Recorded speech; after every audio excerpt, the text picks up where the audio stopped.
철학자 임마누엘 칸트의 한 일화입니다. 그는 평생 그의 고향 독일 북부 퀘니스베르크에서 평생 살았습니다. 그리고 하루도 빼놓지 않고 3시 45분이면 꼭 산책을 했습니다. 그런데 그가 딱 2번 산책을 하지 않는 날이 있었어요. 그 중에 한 번은 루소의 에밀 책에 빠져서 읽다가 산책을 하지 않고 평생 그가 거느던 보리스 숲길을 쭉 산책을 한 것으로 역사에 기록이 남습니다. 19세기 초만 해도 오늘날 누구나 다 시계가 있지만은 시계가 참 귀했습니다. 그래서 독일 시민들이 칸트가 산책하면 3시 45분이 지났구나. 아주 정확했으니까요. 근데 그 일생을 보면은 정말 이 사람은 규칙적인 생활을 했습니다. 아침 5시 정각에 일어나서 2잔의 차를 마시면서 아침을 대신합니다. 그리고 그날 강의할 것과 또 써야 될 책을 2시간 동안 준비하고, 그리고 또 학교에 나가서 강의를 2시간 하고 정확하게 12시 45분에 집에 돌아오면은 실내복을 입고 그리고 한 끼 식사를 하게 됩니다.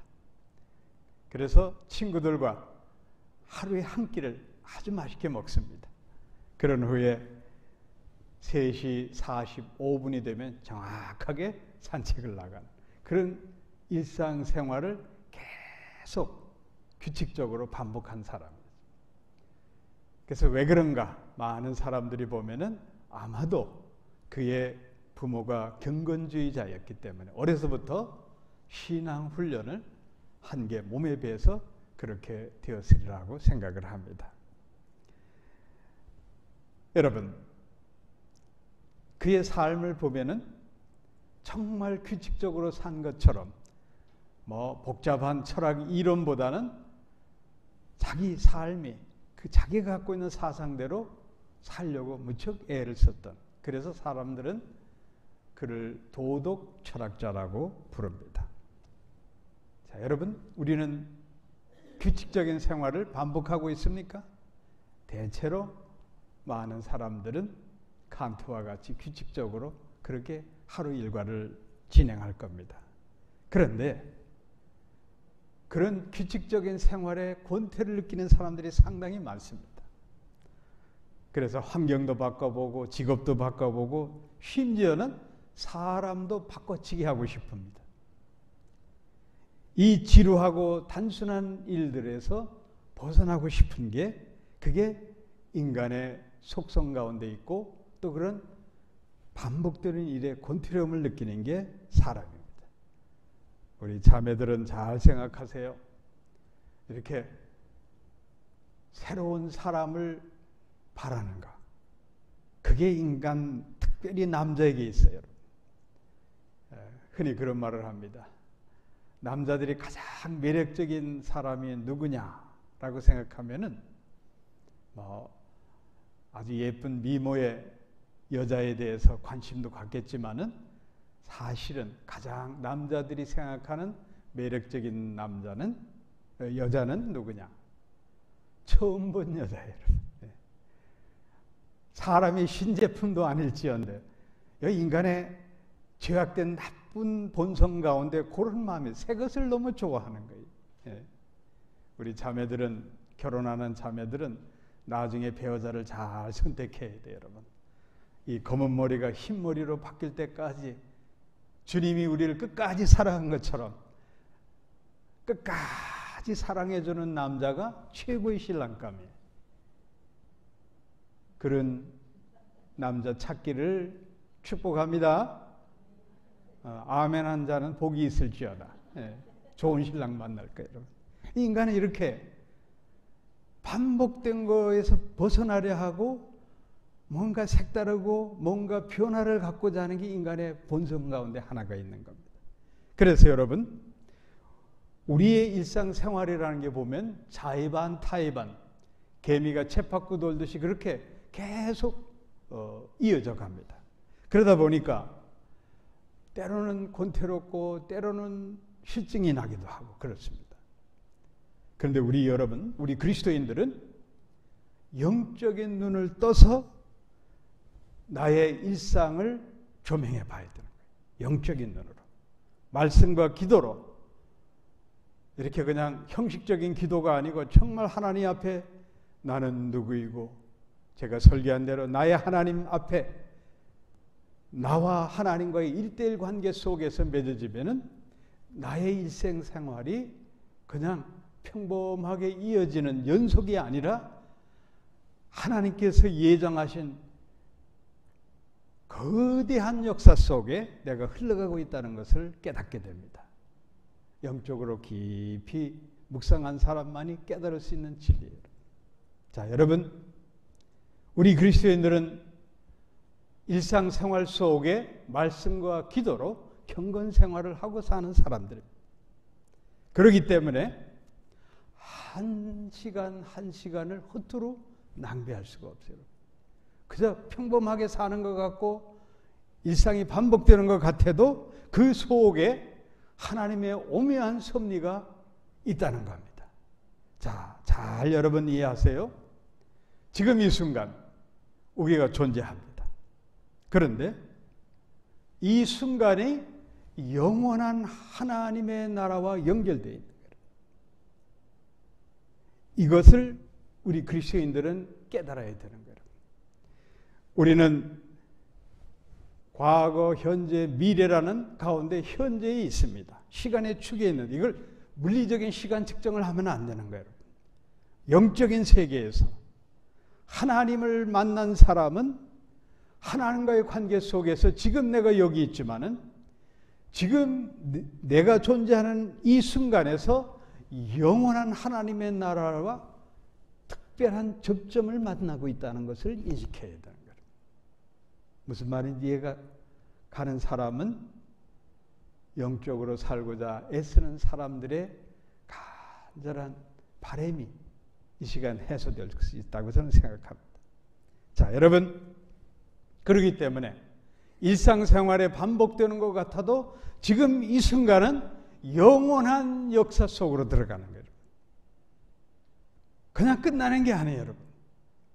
지금 이 순간 나의 삶 전체가 하나님과의 관계 속에서 영원한 천국과 연결이 되어 있는 거예요. 그걸 의식하고 여러분들이 살아야 돼요. 우리 일상생활이 그냥 흘러가는 것 같아도 나도 모르게 과거의 경험을 비춰 새로운 미래를 준비하고 삽니다. 그래서 심리학자들은 우리의 반복된 생각과 행동이 결국은 그 사람의 성격과 태도, 퍼스널리티, 자기 자아까지 만들어간다고 말합니다. 뭐 틀린 말은 아닙니다. 사람이 어떤 것, 무엇을 위해서 그 일을 계속 반복하느냐에 따라서 그 사람이 되는 겁니다.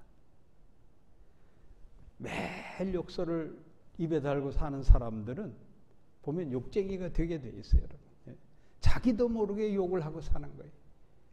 제가 대학 여기서 다닐 때 여름 긴 방학 동안에 알바를 하게 되면 굿모닝 하고 인사하면은 엔지니어 그 기름밥 먹는 사람들이 답이 뭔지 아세요? 블라디 모닝 이렇게 답하는 거예요. 그러니까 아침부터 오히려 굿모닝 하는 게 그 사람들한테는 더 부담스러워요. 예?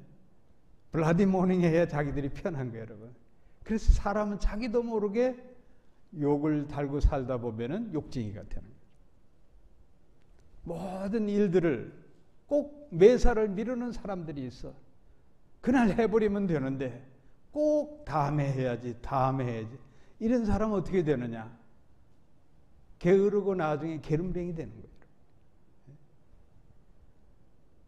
꼭 지각하는 사람들은 매번 지각합니다. 오늘도 우리 교회에 그 그런 습성이 있던 사람들이 있습니다. 매번 지각하면 지각생이 되는 거예요. 자, 여러분 잘 생각해 보세요. 사람은 무엇을 반복하느냐에 따라서 습관이 되고, 습관이 되면 그게 성품이 되고, 나중엔 한 인격체로 만들어지는 거예요. 여러분 생활을 잘 갖고 가야 되는 거예요. 잘 반복해 나가야 되는 거예요. 분명한 사실은 여러분, 욕쟁이든 게으름뱅이든 지각생이든 나쁜 습관이 나쁜 버릇을 만들기 때문에 그것을 늘 염두에 두고 내 하루 한 시간 한 시간을 하나님 기뻐하시고, 또 세상 사람들이 봐도 저 사람은 You are the Christian. 당신은 정말 그리스도인답게 산다. 그 삶을 보여줘야 되는 겁니다.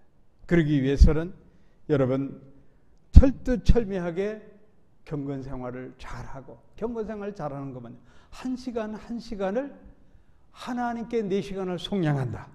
그런 마음 자세로 살아야 되는 거예요. 그래야 나의 인격과 세계관과 가치관이 바로 설 수 있는, 그리스도인답게 사는 가치관이 만들어져 가는 겁니다. 그래서 이것을 우리는 성화라고 부르는 거예요. Sanctification. 성화되어가는 과정입니다.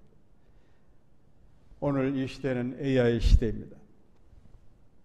AI 시대에서는 하루가 다르게 변화하는 시대라서 여러분들이 알게 모르게 변화와 혁신을 요구받습니다. 내가 원치 않아도 바뀌어야 된다고 모든 환경이 우리를 힘들게 합니다. 그러다 보니 여러분의 반복되는 일상생활이 왠지 뒤쳐져가는 인생처럼 느껴질 때가 있어요. 퇴보하는 느낌을 가질 때도 있습니다. 그런데 여러분, 우리 그리스도인들은 절대 그런 생각을 하지 말아야 돼요. 믿음으로 사는 우리는 우리의 일상이 하나님과 연결되어 있다는 확실한 마음 자세와 삶의 태도를 가져야 되는 거예요. 그러면 그게 바로 우리가 믿음으로 사는 건데, 믿음으로 살다 보면은 내 삶, 반복되는 일상적인 삶과 모든 되어지는 일들 속에 있는 나의 삶이 결코 헛되지 않다는 거예요. 의미가 있고, 그리고 남들이 볼 때는 보잘것없는 일 같아도 하나님과의 나와의 관계 속에서는 늘 창조적인 일이 만들어져 가는 거예요. 내가 무엇을 위해 무슨 일을 위해 반복하느냐 대단히 중요합니다. 세상 사람들은 오늘도 썩어질 육신의 쾌락을 위해서 모든 정열을 다 쏟고 있습니다. 여러분, 쾌락이라는 것은 빠질수록 권태로움이 급상승하게 돼 있어요. 그래서 또 다른 쾌락을 위해서 썩어져갈 육신을 그냥 황폐하게 만들어가는, 나중엔 영혼까지 망가지게 되는 겁니다. 우리 그리스도인들은 반복되는 생활을 경건 생활로 바꿔버려야 되는 거예요. 그러면 삶의 의미가 달라지고 하나님 기뻐하시는 삶이 되고, 그리고 우리는 축복 가운데 영원한 천국에 들어가는 거예요. 디모데 전서 4장 7절 8절 말씀, 대단히 중요한 말씀입니다. 망령되고 허탄한 신화를 버리고 경건에 이르기를 연습하라. 육체의 연단은 약간의 유익이 있으나 경건은 범사에 유익하니 금생과 내생의 약속이 있느니라. 세상 사람들, 하나님을 모르는 사람들은 육체의 연습을 하는 거예요. 연단을 하는 거예요. 그저 몸에 좋다는 거, 건강 챙기는 거, 돈 벌고 좋은 차 끌고 호의호식하는 것, 그게 그들의 모든 삶의 서클이 돼서 돌고 돌고 그렇게 살아가는 겁니다. 우리 그리스도인들은 그런 것들을 초월한, 비록 육체의 몸을 입고 이 땅에 살지만은 우리의 영혼만큼은 영원한 천국을 사모하면서 경건한 삶으로 하루하루를 소중하게 하나님께 드리는 겁니다. 엄청난 차이가 있는 거예요. 하나님의 백성은 모든 게 풍족하고 아쉬울 게 없고 편안하면 사람은 원망할지언정 하나님은 원망하지 않습니다. 그런데 문제는 생활 환경이 어렵고 특별히 하나님과의 관계 속에서 나도 모르게 삐딱하게 하나님 품을 떠나고 싶고 세속적으로 살고 싶고 그러다 보면 그때부터 하나님을 원망하게 되는 겁니다. 주위 환경이 힘들게 되면 원망의 소리가 점점점 커지는 겁니다. 그러한 사건이 오늘 본문에 나오는 내용입니다. 이스라엘 백성은 40년 동안 광야 생활을 하게 됩니다. 그 40년 광야 생활 속에서 이스라엘 백성은 끊임없는 원망을 모세에게 나중엔 하나님께 대놓고 원망합니다. 오늘 본문 5절 말씀을 다시 한번 봉독 제가 읽어드리겠습니다.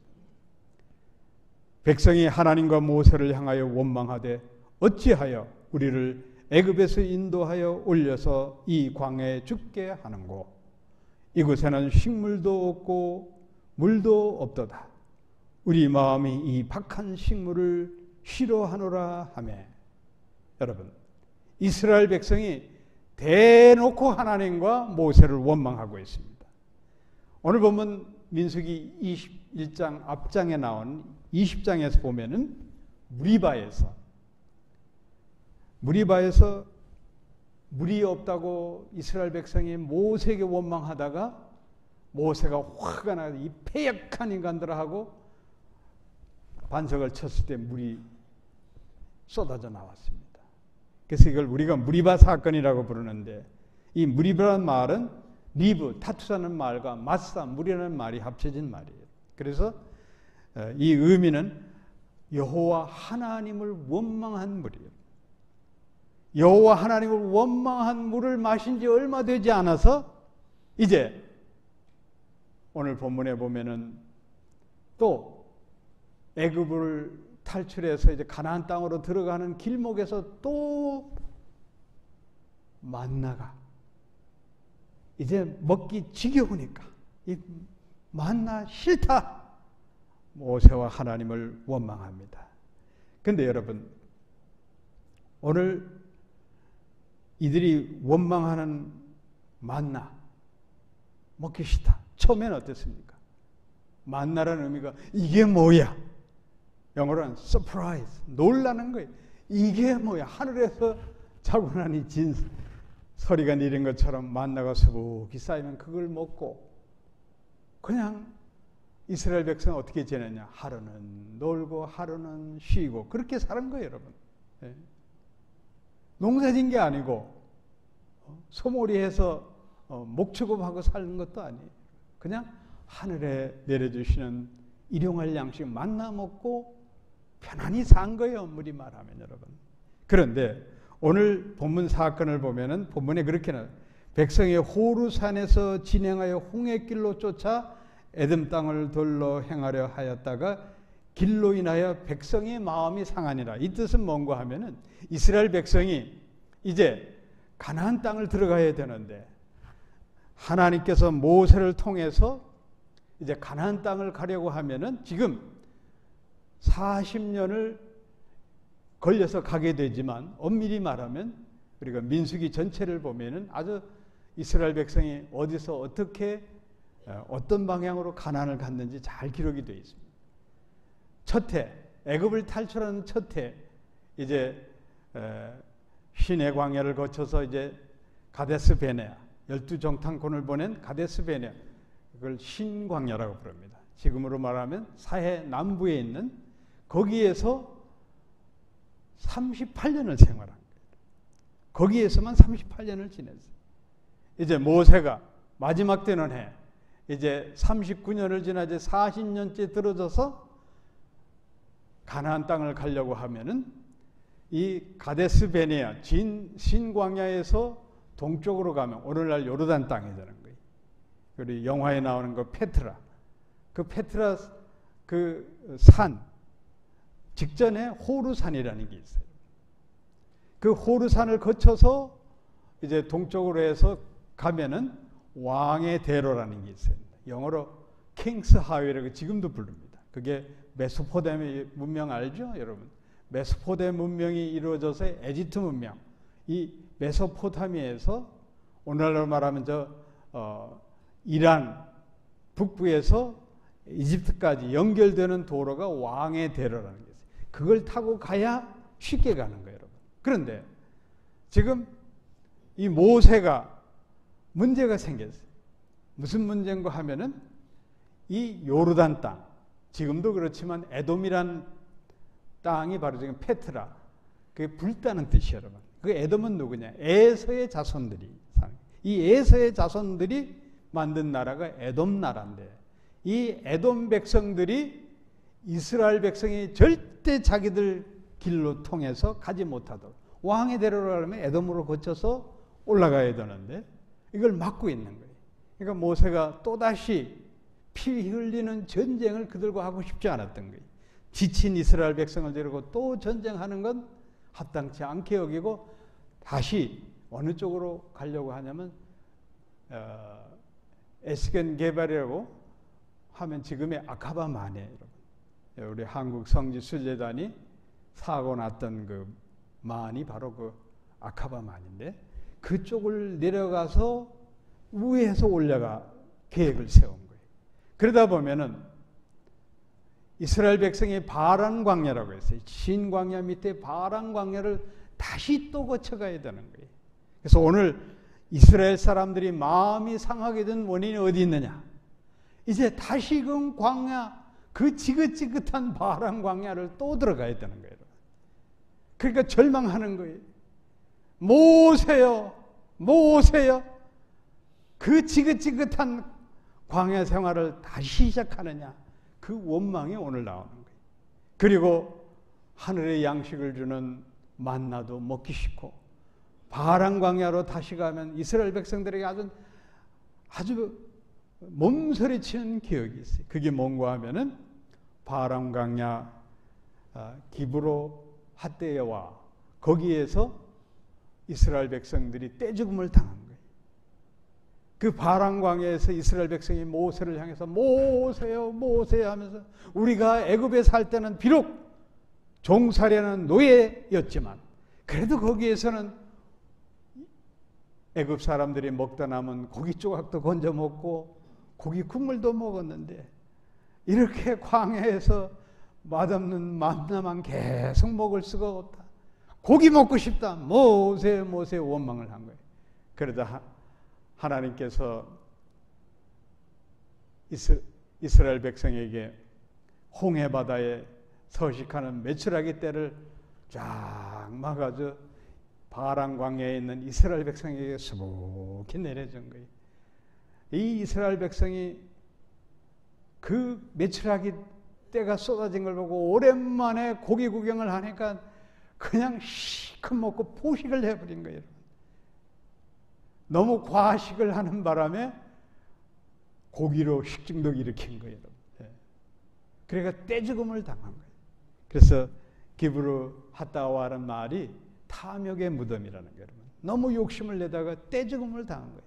그러니까 지금 가나안 땅을 향해서 행진해야 되는데 다시 모세가 바란 광야로 내려가야 된다고 하니 이스라엘 백성이 모세 모세 대놓고 하나님까지 원망하는 거예요. 오늘 본문 말씀의 배경이 바로 이건 겁니다. 그리고 박한 식물이라고 오늘 본문에 나온 이건 만나를 가리키는 거예요. 히브리 말로 켈로케라는 말인데 이거는 입을 악하다는 말이에요, 여러분. 이스라엘 백성이 모세를 원망하면서 하나님께서 39년 동안 먹게 한 이 만나도 악한 거라고 이렇게 원망을 하니 하나님이 더 이상 용서할 수가 없는 거예요. 그래서 불뱀을 모아가지고 이 불뱀들이 이스라엘 백성을 원망하는 이스라엘 백성을 마구 물어버리는 거예요. 이 불뱀이라고 우리가 성경에 기록이 되어 있는데 왜 불뱀이라고 붙였냐면 히브리 말은 네하심 쉐라피임이라는 말인데 이 불붙은 뱀이라는 거예요. 이 시나이 반도에 서식하는 이 아주 맹독성 뱀인데 등줄기에, 뱀 등줄기에 붉은 반점이 톡톡톡 있는 거예요. 마치 불꽃이 튀는 것처럼 그렇게 보여서 불뱀이라고 부르는 거예요. 이 불뱀에 물리니 이스라엘 백성이 그냥 일부는 죽고 일부는 죽어가면서 입술이 새파랗게 독에 질려서 이제 죽어가면서 모세요, 모세요, 제발 좀 살려달라고. 우리가 죄를 졌습니다. 제발 좀 우리를 살게 해달라고 모세에게 간청합니다. 모세가 이스라엘 백성을 불쌍히 여기고 하나님 앞에 기도했을 때 하나님이 기회를 주시는 겁니다. 자, 놋뱀, 쿠포, 구리로 만든 뱀을 만들어서 장대에 높이 세워라. 그리고 그 구리뱀을 보는 자, 본문 8절 말씀 따라하시기 바랍니다. 물린 자마다 그것을 보면 살리라. 아주 간단한 처방이에요, 여러분. 높이 달려있는 저 구리뱀을 보면 살고 광야 땅바닥만 내려보는 자는 불뱀에 물려서 죽어가게 되는 겁니다. 여기는 구원의 하나님의 놀라운 신비한 사건이 있는 겁니다. 구원이라는 것은 내가 믿어야 되는 거예요. 누가 아무리 뭐라고 해도 내가 믿고 아멘으로 받아들여야 나의 구원이 이루어지는 거예요. 예수님 당시에 니고데마라는 유대의 사내들인 멤버 중에 한 아주 젊고 부자고 능력 있는 그 당시로는 최고의 지성인이었죠. 이 사람이 어떻게 하면 구원을 받을까 고민하다가 오밤중에 예수님을 찾아갑니다. 어떻게 하면 내가 구원을 받을 수 있습니까? 라고 물었을 때 예수님은 니고데모에게 거듭나야 한다.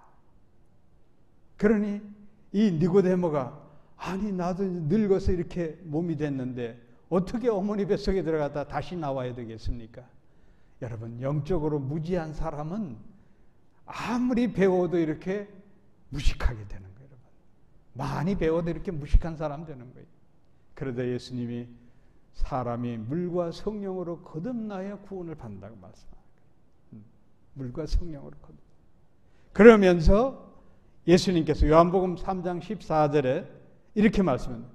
모세가 광야에서 뱀을 든 것 같이 인자도 들려야 하느니라. 이 말씀을 하시는 거예요. 모세가 광야에 장대에 높이 만들어놓은 구리뱀, 그거 바로 당신 자신이 십자가를 얘기하시는 거예요. 예수의 십자가, 온 인류의 죄를 위하여 예수님이 십자가에 죽으신, 화목제물이 되어 십자가에 죽으신 그 십자가를 바라보고 믿는 자가 구원을 얻으리라. 이 말씀을 하고 있는 겁니다. 자, 이게 바로 우리 기독교의 믿음인 겁니다. 이스라엘 백성이 광야에서 40년 생활 하이라이트가 오늘 놋뱀 사건에서 잘 나타나고 있습니다. 수많은 이스라엘 백성은 툭하면 모세를 원망했습니다. 모세도 이스라엘 백성들의 반복되는 원망 소리에 본인도 지쳐버린 거예요.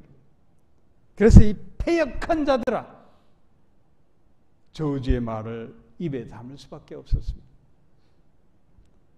그러자 하나님은 너는 가나안 땅에 입성하지 못한다고 말씀합니다.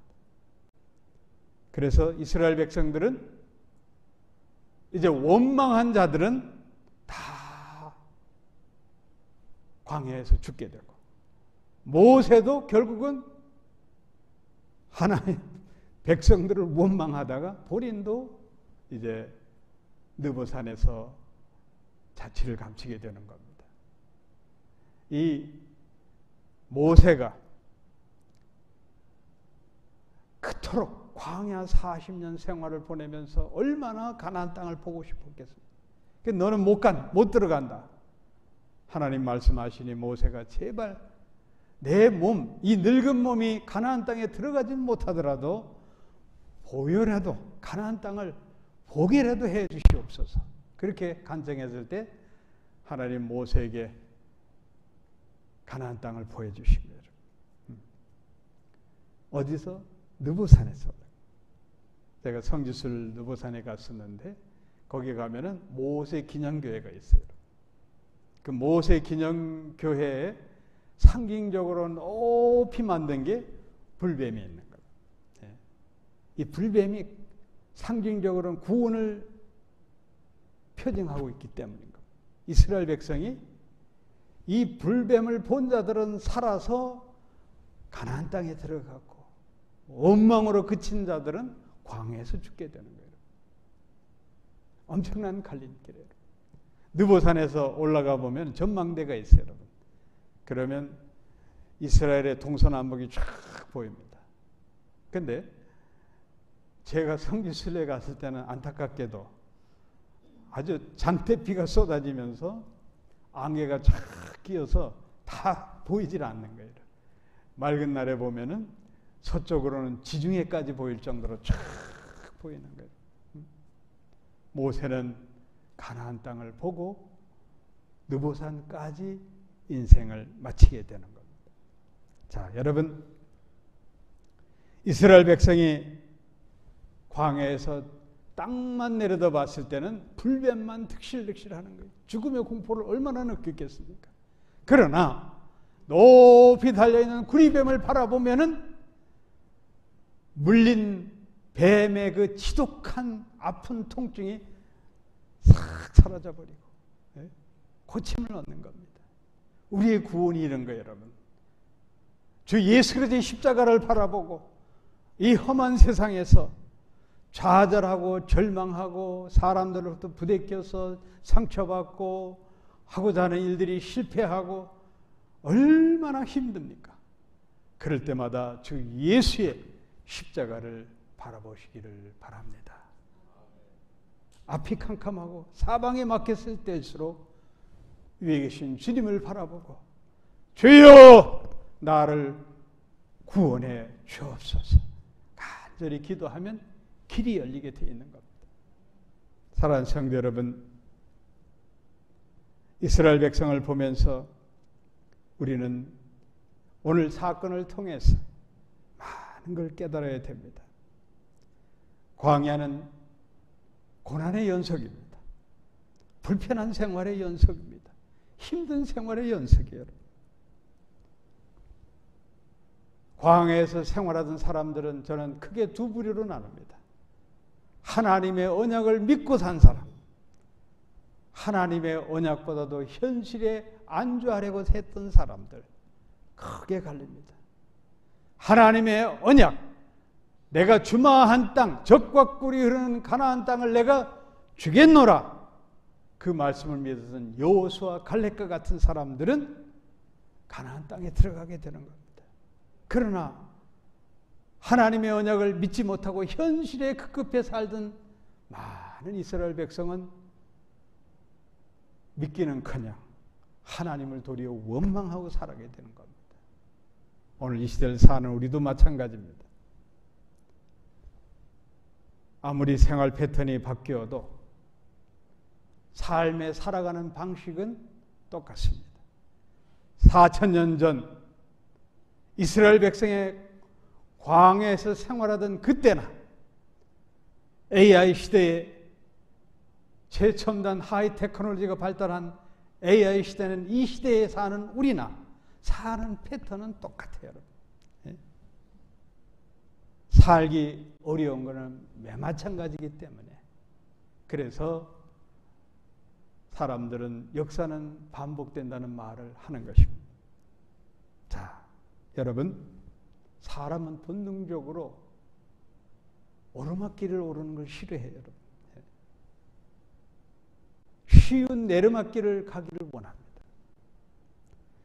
산다는 것 자체가 여러분 오르막길을 오르는 거예요. 여러분.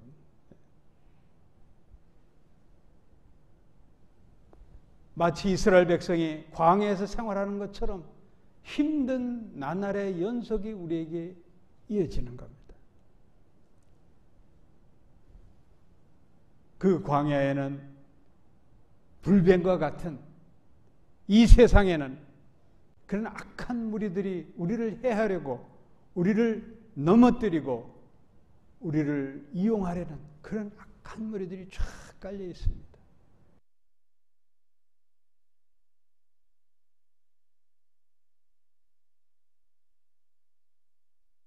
포기해야 되겠습니까? 절대 그럴 수 없는 거예요. 우리 그리스도인들은 사도 바울이 로마에서 8장 18절에 하신 말씀을 마음에 새기고 현재의 고난을 이겨내야 돼요. 현재의 고난은 장차 우리에게 나타날 영광과 좋게 비교할 수 없도다. 우리의 삶이 힘들고 곤고하더라도 하나님은 금생에 이 땅에서 여호와의 축복을 예비하고 있습니다. 여러분의 애쓰고 수고한 고생한 대가를 축복으로 예비하고 있습니다. 더 중요한 것은 우리가 경건 생활을 하면서 하나님 사람으로 몸부림치면서 그렇게 살아가면 영원한 천국에 우리의 삶 전체가 차곡차곡 쌓여갑니다. 지금 여기에 이 순간이 영원한 천국에 연결되어 있다는 걸 여러분 다시 한번 마음에 새겨야 됩니다. 그냥 허투루 살 수가 없어요. 지금 나의 모든 하는 일들, 생각까지도 영원한 천국에 지금 연결되어 있는 거예요. 그렇기 때문에 이 순간이 너무나 소중한 거예요, 여러분. 반복되는 생활이라고 우습게 여기고 허투루 시간을 보내서는 안 되는 겁니다. 우리 이민 생활 자체가 광야 생활입니다. 우리 교회가 스데반 집사가 사도행전 7장에서 설교한 대로 우리 교회가 광야 교회예요. 이민자의 교회가 광야 교회예요.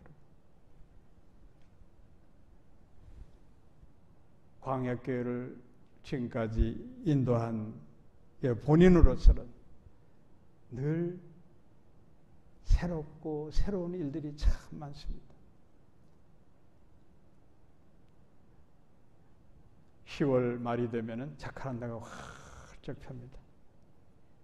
저는 자카란다가 필 때마다 지난 시간들을 되돌아보는 그런 시간들이 요지입니다. 제가 호주에 처음 왔을 때 자카란다가 아주 남극에만 피는 특별한 꽃나무니까 아주 문학적으로 제 마음에 다가왔어요. 그런데 10월 말이 되면은 이제 11월 초로 해서 줄줄이 시험 어사이먼트가 너무나 많은 거예요. 지금도 어떻게 했는지 모르겠지만 나도 모르겠어요. 3시간에 A4 용지로 15장을 써야 돼. 그래 겨우 제 실력으로 파스했던 거예요, 여러분. 이 파스가 너무나 중요한 거예요, 여러분. 제가 공부할 당시에는 40년 훨씬 전에는 그 당시에는 학비를 비자피 낸다고 그랬어요, 여러분. 1년 학교 성적 해가지고 그리고 학비를 교육부에 가서 내는 교육청이 저기 시트에 있었어요. 그러내야 1년 비자 연장을 해주는 거예요. 아주 힘들었어요. 그러니까 시험을 페일하면은 보따리 싸고 본국으로 돌아가야 되는 거예요. 그러니까 시험 페일을 모면하고자 얼마나 몸부림쳤겠어요. 요즘같이 번역기가 있다고 그러면 제가 공부 잘했을 것 같아요. 그때는 정말 힘들었어요, 여러분. 타입 라이팅도 투닥투닥 치는 거 여러분 그거 아는지 모르겠어요. 그게 스펠링 하나 틀리면 이렇게 지우고 또 해야 되고 그래서 제가 아예 핸드라이팅으로 전부 다 에사이먼트를 썼어요. 칼리그라피, 호주, 한국어로는 붓글씨 같은 거예요. 그걸 해서 제가 썼어요. 여러분. 제 자랑하는 게 아니에요, 여러분. 정말 힘든 시기였어요. 그래서 자카란다가 필 때마다 화사한 그 아름다움도 있지만 한역으로는 너무나 고통스러운 나날들이 기억이 돼. 그렇게 공부하고 지난 40년을 이 광야교회인 이민교회를 지금까지 인도하고 있습니다. 그동안 지난 모든 일들을 들여다보면 별의별 사건들이 너무 많아요. 새벽에 교통사고 나서, 그래서 지금도 새벽 전화가 오거나 밤늦게 전화가 오면 저도 모르게 가슴이 두근두근해지고 긴장이 되는 거예요. 예? 별의별 사건들을 다 별의별 사람들이 오고, 그 사고치고 문제 많았던 분들 그거 해결하느라고 치닥거리하는 세월도 엄청 많았어요. 그런 사람들에게 한 사람도 남지 않았어요. 이게 광야교회, 이민교회 하나의 모습이에요. 자, 사랑하는 성도 여러분, 이게 나의 목회자의 길이고 반복되는 나의 인생길입니다. 이 세상은 광야와 같은, 여러분들도 지금 광야에서 생활하고 있는 거예요. 여러분의 일상 속에서 그래도 믿는 사람들은 세상 사람들과 다르게 살아야 되는 거예요. 그러기 위해서는 여러분들이 지금 이 순간, 이게 반복되는 일상생활이 아니라 영원한 하나님의 나라와 연결되어 있다는 의식을 갖고 지금 여기에서 하나님 기뻐하는 삶, 경건의 생활을 이어가야 됩니다. 일상생활로 세상처럼 그렇게 어울려서 허투루 낭비하지 말고 우리는 그 일상을 하나님과 나와의 관계 속에 있는 경건생활로 이어가야 되는 겁니다. 그리하면 여러분의 삶 속에 아름다운 하늘나라의 보화가, 그리고 이 땅에서 여호와 일에 예배해 놓으신 축복이 임할 것입니다. 이 은혜를 누리시기를 주의 이름으로 축복합니다. 기도하겠습니다. 고마우신 주님,